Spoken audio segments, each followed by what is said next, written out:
திருவண்ணாமலை மாவட்டம் செய்யாறு தாலுகா புதுக்கோட்டை கிராமத்தில் வசித்து வருபவர் 22 வயது சத்தியமூர்த்தி. இவர் லாரி டிரைவராக பணிபுரிந்து வருகிறார். இவர் 13 வயதுடைய பள்ளி மாணவியிடம் இன்ஸ்டாகிராமில் பழகி வந்தார். தொடர்ந்து மாணவியிடம் காதலிப்பதாக நைசாக பேசி கட்டாயப்படுத்தி பாலியல் வன்கொடுமையில் ஈடுபட்டதாக தெரிகிறது. இந்நிலையில் உடல்நிலை பாதிக்கப்பட்ட மாணவியை பெற்றோர் பரிசோதனைக்காக செய்யாறு அரசு மருத்துவமனைக்கு அழைத்துச் சென்றனர். அங்கு மருத்துவர்கள் அவரை பரிசோதித்து மாணவி கர்ப்பமாக உள்ளதாக தெரிவித்தனர். இதனைத் தொடர்ந்து மாணவியை திருவண்ணாமலை மருத்துவக் கல்லூரி மருத்துவமனைக்கு சிகிச்சைக்காக அனுப்பி வைத்தனர்.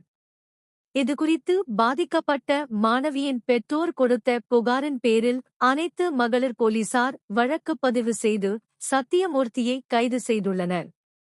அவரை கோர்ட்டில் ஆஜர்படுத்தி சிறையில் அடைத்தனர்.